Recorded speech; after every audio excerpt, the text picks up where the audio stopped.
এই যে স্বৈরাচারের পতন হয়েছে দীর্ঘ 15 বা 16 বছরের ফ্যাসিজমের পরে, আমাদেরকে মনে রাখতে হবে এই দীর্ঘ 15-16 বছরের ফ্যাসিজমের জন্য ব্যক্তি দায়ী নয়, সিস্টেম দায়ী।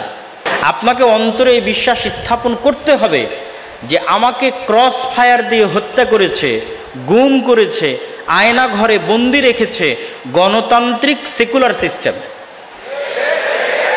তাহলে ব্যক্তিকে দোষারোপ করলে, সিস্টেম টিকে থাকলে আবারও এরকম স্বৈরাচারের উত্থান ঘটবে। আর যদি আপনি সিস্টেমকে দোষারোপ করেন, মনে করেন যে আমার ছাত্র ভাইদেরকে হত্যা করেছে কে? গণতান্ত্রিক সিস্টেম, সেকুলার সিস্টেম। আয়নাঘর তৈরি করেছে কে? গণতান্ত্রিক সিস্টেম, সেকুলার সিস্টেম। তাহলে আপনার জন্য সঠিক রাস্তা পাওয়া সহজ হবে।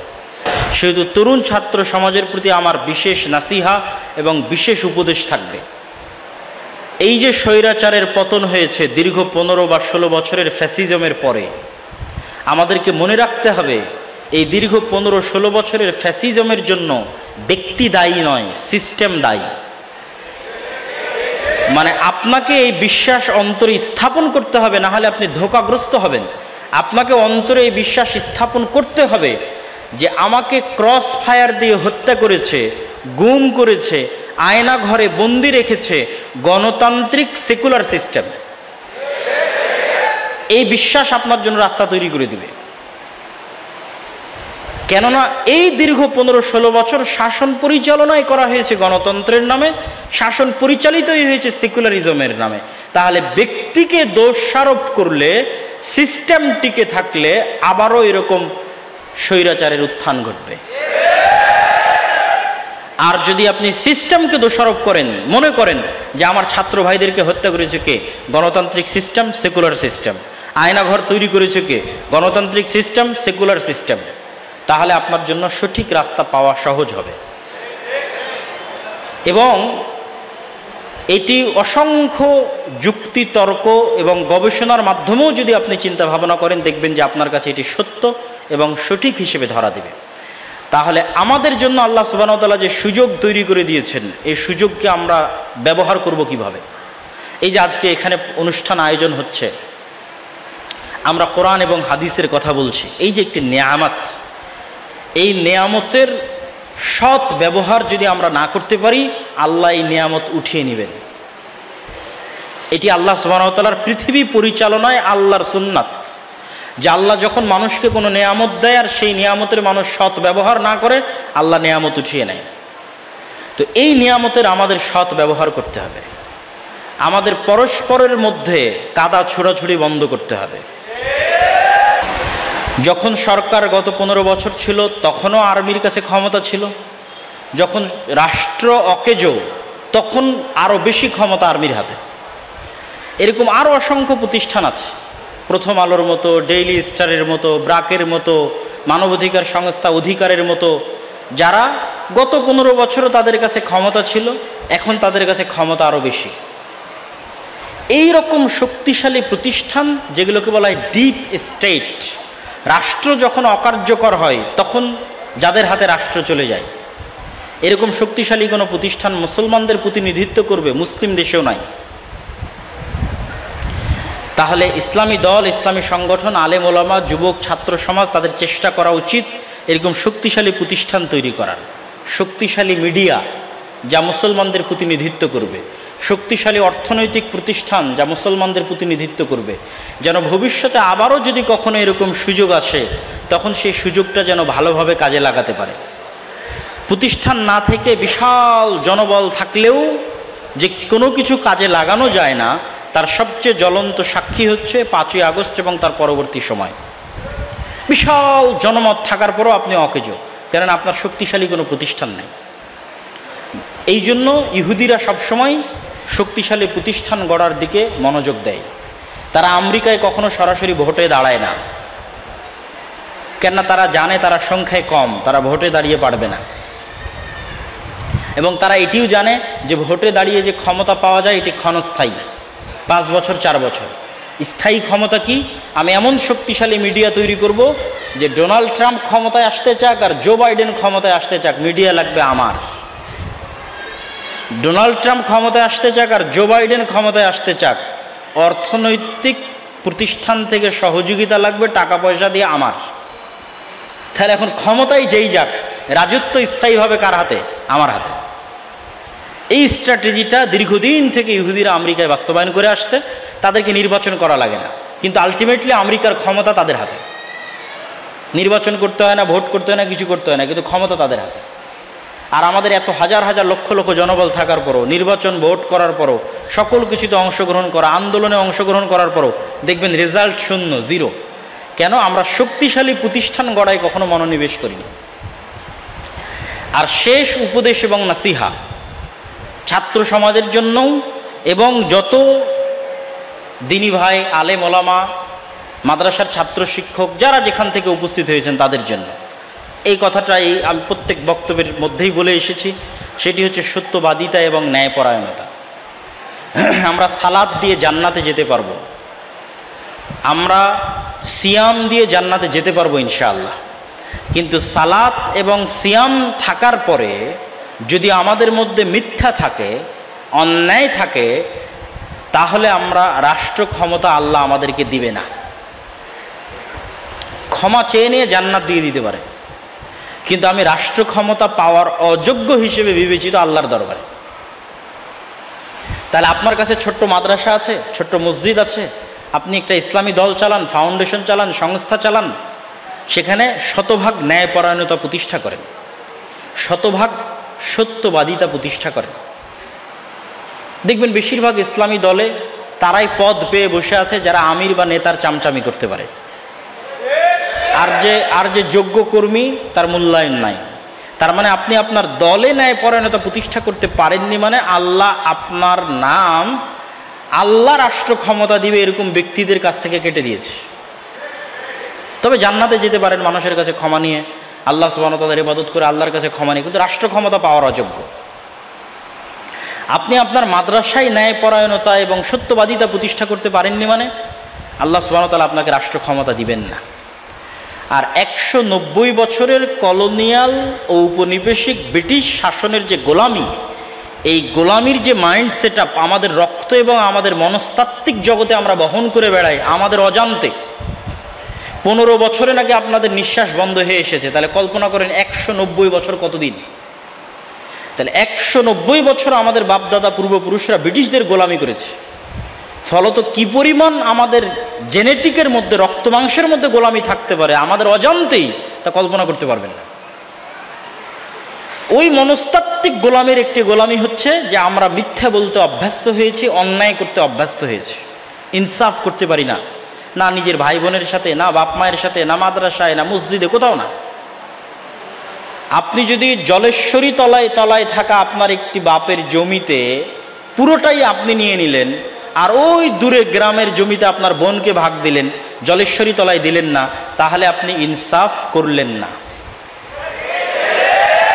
আপনার মধ্যে ন্যায়পরায়ণতা নাই। যেই দুটি গুণ আমাদের নবীর মধ্যে জন্মগত ছিল, সকল নবীর মধ্যে জন্মগত ছিল, এই দুটো গুণ না থাকার কারণে আমরা নেতৃত্বে যেতে পারছি না। আমি বলছি না যে আমি জান্নাতে যেতে পারবো না, আমার বোন যদি আমাকে ক্ষমা করে দেয় আল্লাহ আমাকে জান্নাত দিতেও পারে, কিন্তু এই আচরণের কারণে আল্লাহ আমাকে কি দিবেন না? নেতৃত্ব দিবেন না, আল্লাহ আমাকে নেতা বানাবেন না, গোলাম বানাবেন। এটি হচ্ছে গোলামির মেন্টালিটি।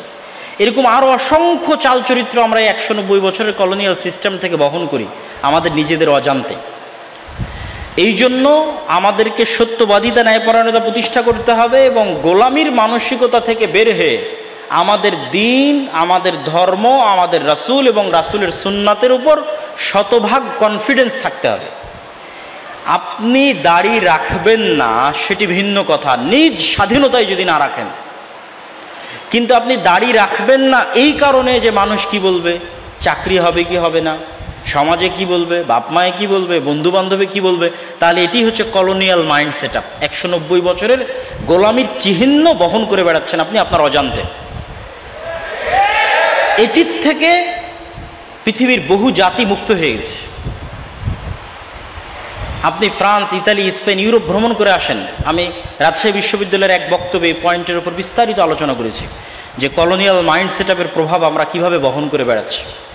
আজকে শুধু আপনাদের এখানে উপদেশ এবং নাসিহা হিসেবে টাচ দিয়ে যাচ্ছে। ঠিক আপনি পর্দা করতে চাচ্ছেন না, আপনার স্বাধীনতায় যদি না করেন ভিন্ন কথা, মানুষ কি বলবে, চাকরি হবে কিনা, স্যারে কি বলবে, তাহলে আপনি হচ্ছে কলোনিয়াল মাইন্ড সেট আপ বহন করতেছেন, গোলামির চিহ্ন বহন করতেছেন। এবং আমাদের রাষ্ট্রের মধ্যে ইসলাম বিদ্বেষের কাঠামো গভীরে স্থাপন করা আছে। রাষ্ট্রের কাঠামোর মধ্যে ইসলাম বিদ্বেষ আছে। রাষ্ট্র আপনার মাথায় টুপি দেখলে আপনাকে অন্যরকম ভাবে, রাষ্ট্র আপনার মুখে দাড়ি দেখলে অন্যরকম ভাবে, আপনার মাথায় হিজাব দেখলে আপনাকে অন্যরকম ভাবে। তার মানে রাষ্ট্রের কাঠামোর মধ্যে ইসলাম বিদ্বেষ ঢুকে গেছে। এটিও ওই কারণে যে আমরা 190 বছর ব্রিটিশ দ্বারা শাসিত ছিলাম, আমাদের সিস্টেম থেকে গেছে, সিস্টেম চেঞ্জ হয়নি। বিচার বিভাগে আইন কাদের? ওদের। আর্মি যে লয়ের ওপর চলে, এই আর্মি পাকিস্তান আর্মির খণ্ডিত অংশ, পাকিস্তান আর্মি ইন্ডিয়ান আর্মির খণ্ডিত অংশ, ইন্ডিয়ান আর্মি ব্রিটিশ আর্মির খণ্ডিত অংশ। বাংলাদেশ বিচার বিভাগ পাকিস্তান বিচার বিভাগের খণ্ডিত অংশ, পাকিস্তান বিচার ইন্ডিয়ান বিচার বিভাগ, ইন্ডিয়ান বিচার ব্রিটিশ বিচার বিভাগের খণ্ডিত অংশ। ওই ধারা, ওই উপধারার উপর, ওই সিস্টেমের উপরই আমাদের এই সিস্টেম এখন পর্যন্ত অব্যাহত আছে। ফলত আমাদের রাষ্ট্রের কাঠামোর মধ্যে ইসলাম বিদ্বেষ থেকে গেছে। এই জন্য এই সিস্টেম যতক্ষণ আমূলে পরিবর্তন না হবে ততক্ষণ পর্যন্ত ছাত্র জনতার প্রকৃত বিজয় কখনোই অর্জিত হবে না। সম্মানিত উপস্থিতি, সর্বশেষে যে উপদেশ এবং নাসিহাগুলো দিলাম, সেই উপদেশ এবং নাসিহার সামারি হচ্ছে, আমরা এখন যে অবস্থার উপর আছি এটি আল্লাহর নেয়ামত। এই নিয়ামতকে মূল্যায়ন করতে হবে যেন আল্লাহ এটি উঠিয়ে না নেয়। এই মূল্যায়নের অন্যতম মাধ্যম হচ্ছে কাদা ছোড়াছড়ি বন্ধ করে ভ্রাতৃত্ব বাড়াতে হবে, দাওয়াতের ভাষা নম্র এবং ভদ্র করতে হবে, গ্রুপ স্টাডি বই ভিত্তিক। যেমন আজকেও আমরা সবসময় হয়তো আসার সুযোগ হয় না, বগুড়া শহরেও আমাদের সবসময় আসার সুযোগ হবে না। আমাদের যে গবেষণা কেন্দ্রিক যে বইগুলো আছে সেগুলো আজকে আপনারা গাড়িতে পেতে পারেন। আমাদের বই হোক, অন্য আর যে কোনো প্রতিষ্ঠানের বই হোক, বই কেন্দ্রিক গ্রুপ স্টাডি থাকতে হবে। তবে আমাদের বইগুলো আজকে আপনারা পেতে পারেন গাড়িতে, যাদের পক্ষে সম্ভব হবে অবশ্যই নেবেন ইনশাআল্লাহ। আর তৃতীয়ত যেটি বললাম সেটি হচ্ছে সিস্টেমকে দায়ী করতে হবে এবং কলোনিয়াল গোলামির মাইন্ড সেট আপ থেকে বের হয়ে আসতে হবে। আর সত্যবাদিতা এবং ন্যায়পরায়ণতা প্রতিষ্ঠা করতে হবে ছোট্ট থেকে ছোট্ট প্রতিষ্ঠানে।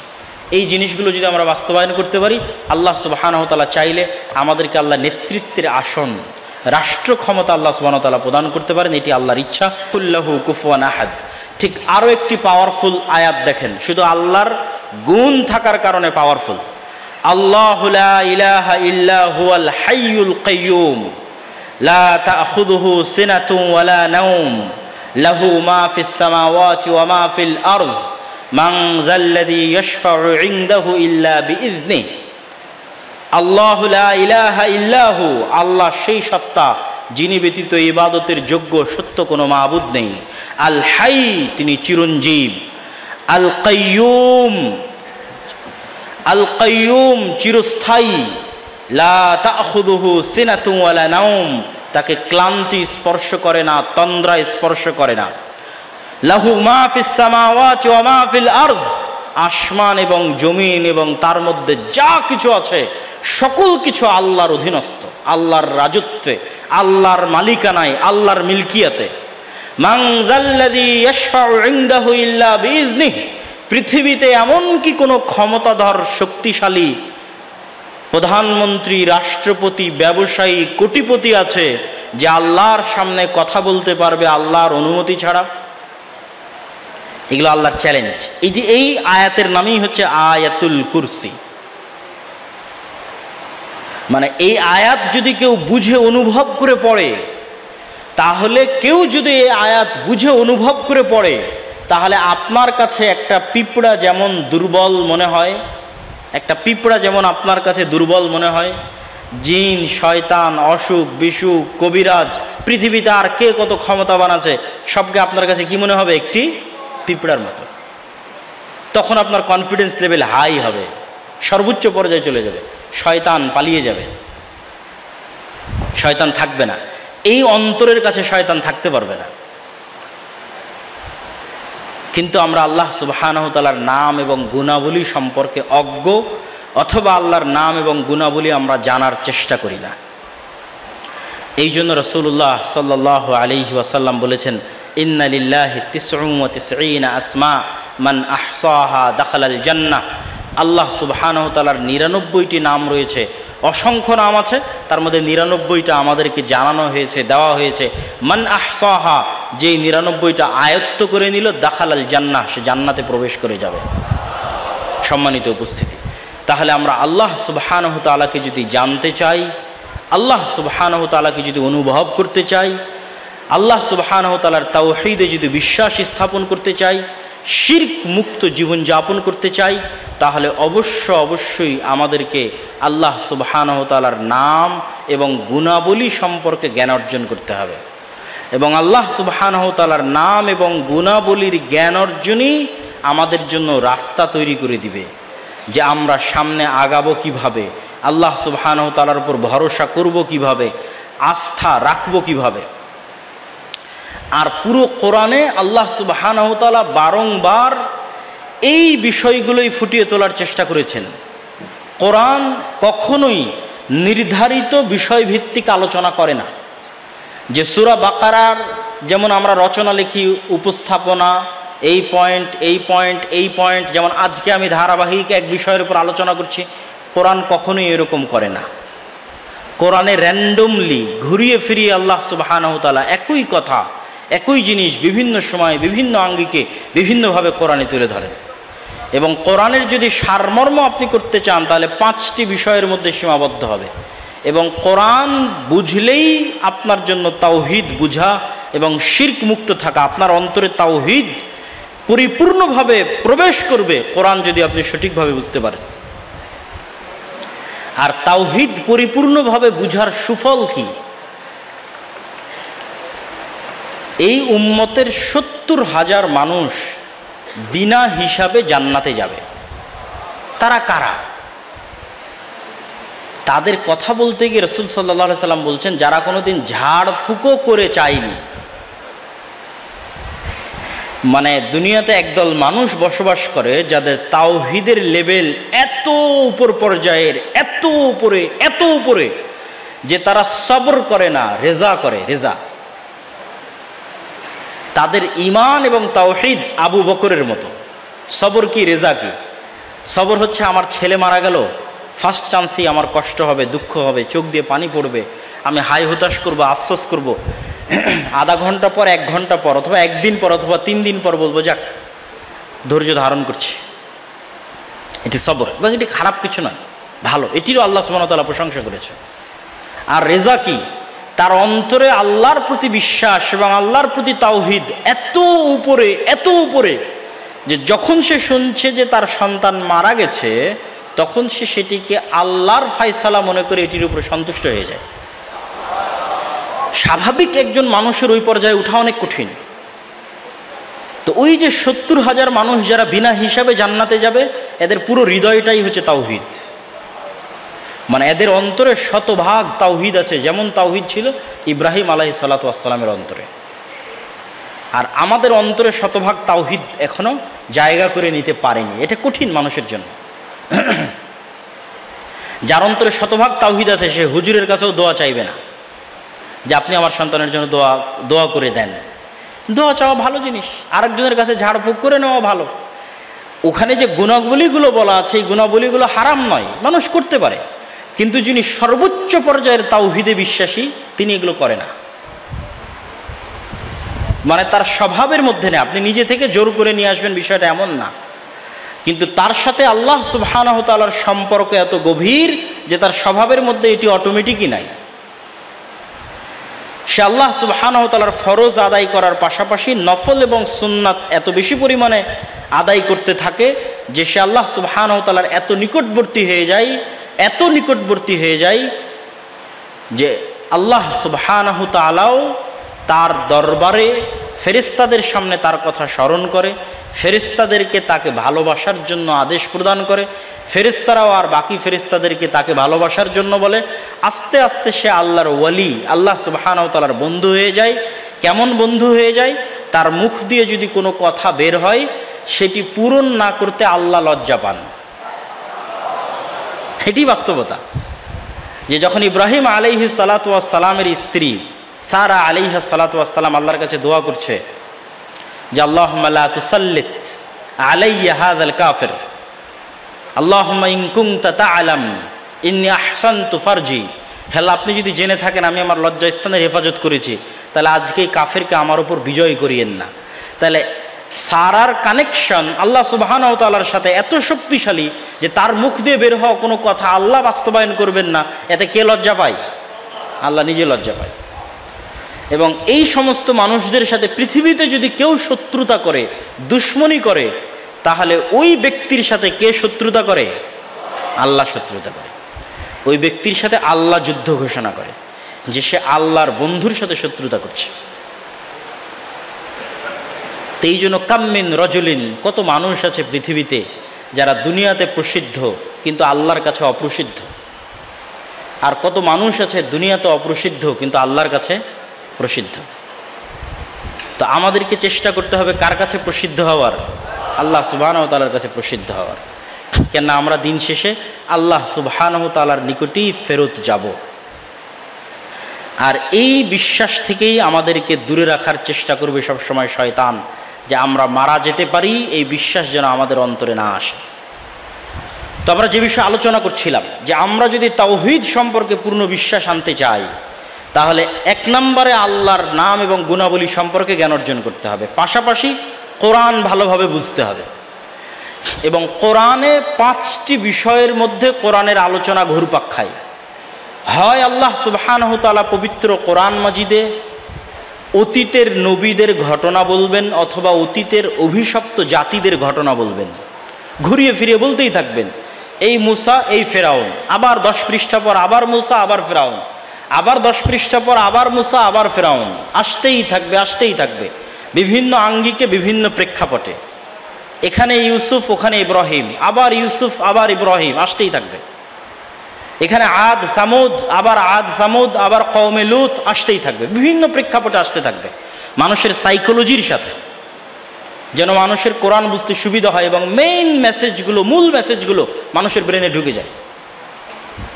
তাহলে একটা টপিক আল্লাহ সুবহানাহু ওয়া তাআলা আলোচনা করবেন অতীতের ইতিহাস, এই জন্য ইতিহাসের গুরুত্ব আছে। দ্বিতীয় আর একটা টপিক আল্লাহ সুবহানাহু ওয়া তাআলা আলোচনা করবেন আল্লাহর দয়া, আল্লাহর নিয়ামত, আল্লাহর সৃষ্টি রহস্য। বারবার বলতে থাকবেন আমি আসমান জমিন সৃষ্টি করেছি, আসমান জমিনে যা আছে সব কিছু আমার অধীনস্থ, আসমান জমিনের রাজত্ব আমার, গাছপালা আমি তৈরি করেছি, বৃষ্টি আমি বর্ষণ করি, নদী নালা আমি প্রবাহিত করেছি, পাহাড় আমি স্থাপন করেছি। বলতেই থাকবেন বলতেই থাকবেন বলতেই থাকবেন। আল্লাহর যত সৃষ্টি রহস্য আছে, নিয়ামত আছে, ঘুরে ফিরে আসতেই থাকবে। 3 নম্বরে আল্লাহ সুবহানাহু ওয়া তাআলা বারবার আলোচনা করতে থাকবেন পরকাল। ইসলামের 2টি মৌলিক বিশ্বাস, এক আল্লাহর প্রতি ঈমান, 2 পরকালে বিশ্বাস। এই জন্য বিস্তারিত বিশ্বাস তো 6টা, কিন্তু যখনই আল্লাহ অথবা আল্লাহর রাসূল সংক্ষিপ্ত করেছে বিশ্বাসকে, তখন 2টার মধ্যে সংক্ষিপ্ত করে দিয়েছে। মান ইউমিন বিল্লাহ ওয়াল ইয়াউমিল আখির, যে ব্যক্তি আল্লাহকে বিশ্বাস করে এবং পরকালে বিশ্বাস করে, ফালইউকরিম যায়ফাহ, সে যেন তার মেহমানকে মেহমানদারি করায়। এরকম অসংখ্য হাদিস এবং আয়াতে আল্লাহ এবং আল্লাহ রাসূল সংক্ষিপ্ত করেছেন 2টি বিশ্বাসের উপর, এক আল্লাহর প্রতি ঈমান, 2 পরকালে বিশ্বাস। তাহলে পরকালের বিশ্বাসের কথা কিভাবে আসবে? কিয়ামতের কথা আসবে, জান্নাতের কথা আসবে, জাহান্নামের কথা আসবে, জাহান্নামের ভয়াবহতার কথা আসবে, জান্নাতের অফুরন্ত নিয়ামতের কথা আসবে, আর কিয়ামতের মাঠের ভয়াবহতার কথা আসবে, যেমন সূরা জিলজাল, যেমন সূরা কারিআ। তাহলে এই বিষয়গুলো ঘুরে ফিরে আসতে থাকবে পরকাল। কেন? পরকালে বিশ্বাস ইসলামের একটা মৌলিক বিশ্বাসের অন্তর্ভুক্ত। এই পরকালের প্রতি দৃঢ় বিশ্বাসই আমাদের রাস্তা চলতে সহজ করবে। পরকালের প্রতি দৃঢ় বিশ্বাস না থাকার কারণে আমরা দুনিয়াকে প্রাধান্য দিই এবং পরকালকে বিসর্জন দিই। এই জন্য আল্লাহ সুবহানাহু ওয়া তাআলা কোরআন মাজিদে বারবার বলতে থাকবে যে পরকালে তোমাদের জন্য যা আছে সেটি দুনিয়ার তুলনায় বেশি কল্যাণকর। আল্লাহর নিকটে যা আছে সেটি তোমাদের দুনিয়ার তুলনায় বেশি কল্যাণকর। আর দুনিয়া তোমাদের জন্য খেলতামাশার বস্তু, দুনিয়া তোমাদের জন্য ধোঁকা। লাইবু ওয়া লাহু ওয়ামাল হায়াতুদ দুনিয়া ইল্লা লাইবু ওয়া লাহু। এই পুরো পৃথিবী খেলতামাশা এবং মায়াজাল ছাড়া কিছুই নয়। আর পরকাল দুনিয়ার চাইতে কল্যাণকর। আল্লাহ সুবহানাহু ওয়া তাআলার নিকটে যা আছে সেটি চিরস্থায়ী এবং কল্যাণকর, সেটি হচ্ছে পরকাল। তাহলে এই বিষয়গুলোর মাধ্যমেই আপনার শিরক মুক্ত বিশ্বাস আপনার দৃঢ় হবে। আল্লাহ সুবহানাহু তাআলার সাথে সম্পর্ক আপনার শক্তিশালী হবে, আল্লাহ সুবহানাহু তাআলার সাথে সম্পর্ক আপনার মজবুত হবে। সম্মানিত উপস্থিতি, তাওহীদ এবং শিরকের আলোচনার এই শেষের দিকে এসে জরুরি দুই একটি কথা বলে আমি আপনাদের প্রশ্নোত্তর পর্বে চলে যাব। যদি লিখিত প্রশ্ন নেওয়ার ব্যবস্থা থাকে তাহলে লিখিত, আর যদি সরাসরি প্রশ্ন করার ব্যবস্থা থাকে তাহলে সরাসরি প্রশ্ন। সেটি হচ্ছে, যেহেতু আজকের এই আয়োজনটা তরুণ ছাত্র সমাজের কর্তৃক আয়োজন,